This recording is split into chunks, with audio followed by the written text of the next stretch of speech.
With the postseason officially starting on October 1st, I wanted to highlight and cover 5 rookies who would not only make an impact on their teams in October, but also in the trading card market. So in this video, we're going to dive deep into the numbers, what they currently did this year in their rookie campaign, and also take a look at what their Chrome base autos are doing in this year's Topps Chrome set. So with all that being said, let's dive deep into the video.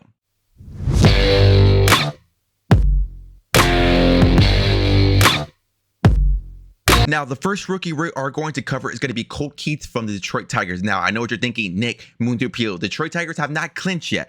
At the far of this recording, I'm recording this late Thursday night. I don't know when this video will be up, hopefully Friday afternoon or maybe potentially Monday morning.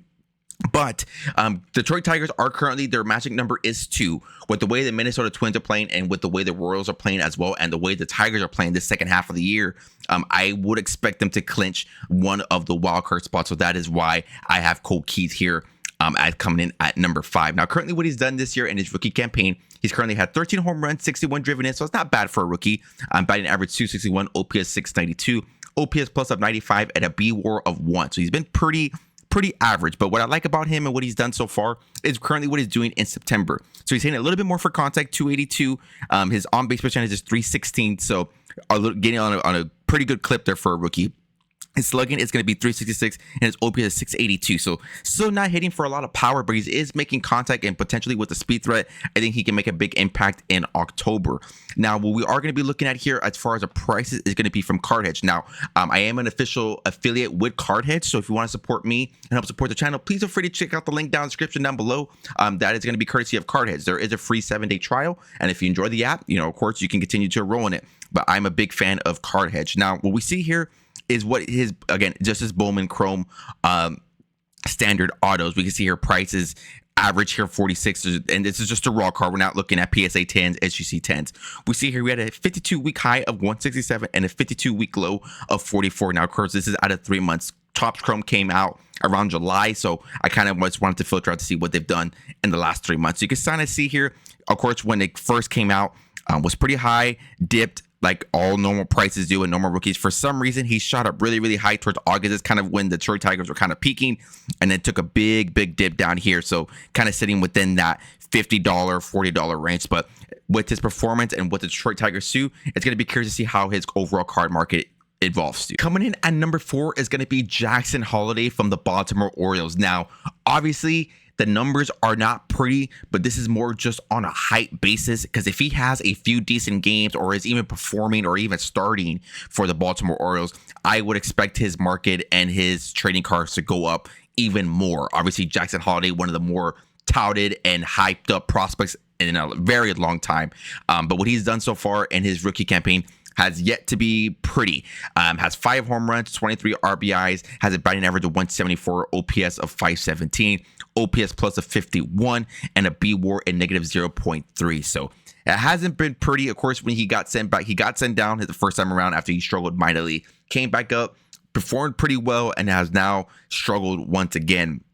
But I think Jackson Holliday is going to be totally fine. I am not worried about his performance. And again, I think if he starts in these series, in the wild card series or in the first round, second round, however far the Baltimore Orioles decide to go, and he performs well, I think it's only going to have a more positive impact on his trading cards. Now, as far as of Card Hedge, they didn't have any information there pertaining to his base auto, so we are primarily just going to be looking at his refractor.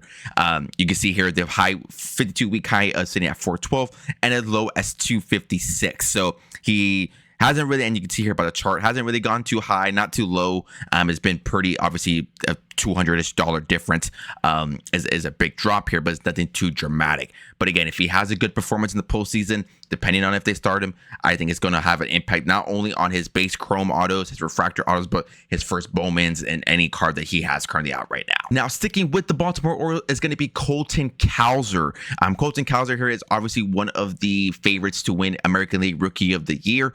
Based on his performance here, has had a pretty good year, and it has had a lot of pop. So he has 23 home runs, driven in 68, batting average 245, OPS 771, OPS plus of 125, and a B-WAR of 3 even. So he's had a pretty good year.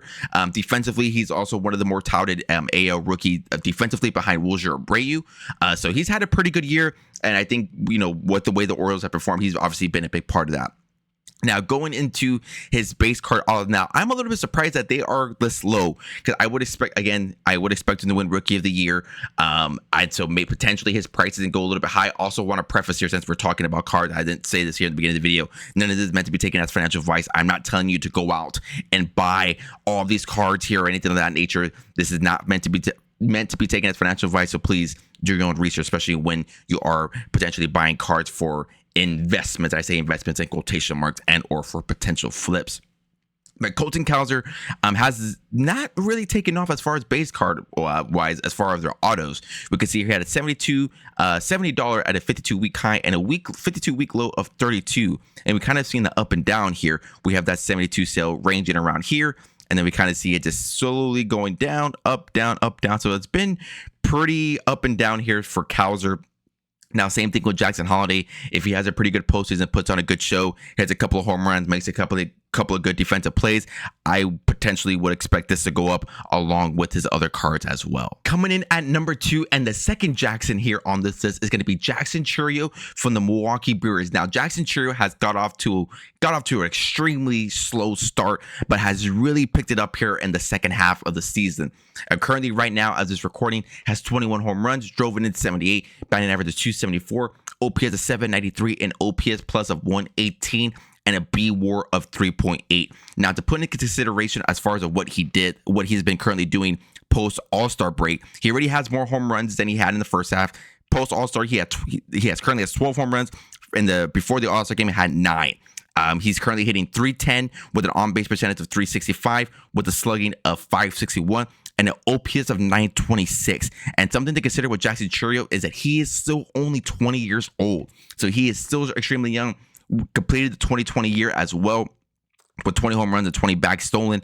And I think overall, if you look at his overall card market, not even just looking at the Topps Chrome, but overall when it comes to Bowman, any other set that's came out that has Jackson Chourio rookie cards or first Bowman cards, they are extremely, extremely undervalued. I'm creating a stack of Jackson Chourio. I'm going to be completely honest with you guys. I have a stack of Jackson Chourio. I'm consistently adding to it because I think he's going to be a big part of what the Milwaukee Brewers do the postseason. Hopefully, they can make a deep run. The Brewers have a history of having a good 162, and then when it comes to the postseason, struggle mightily. So hopefully, they have a good run, and hopefully, he's a big part of that. And we could take a look here to see what his base autos here have done. Of course, release date, they're going to be extremely high, sitting at a 52-week high of 510. And then we see the extremely dip here down to 149. So that is a pretty big drop off. And of course, that was part of the struggles here. And it's kind of not really gone up even with his strong second half performance. So that's why I think he is extremely undervalued and is a guy that I'm consistently stacking and looking to stack as the year goes on, the postseason comes around, and obviously as we head towards the offseason. Now, coming in number 1 on my list is going to be the third and final Jackson. That's going to be Jackson Merrill from the San Diego Padres. Now, his rise has been tremendous. I love Jackson Merrill as a player. He's one of the young, exciting players in the year, kind of like Jackson Chourio. Got off to a little bit of a slow start, has kind of had an up and down year, but has been really, really consistent and has been a fan favorite for the Padres and just an overall baseball fan favorite to watch. Now, currently what he's done here so far in his rookie campaign, and I would expect him to win Rookie of the Year.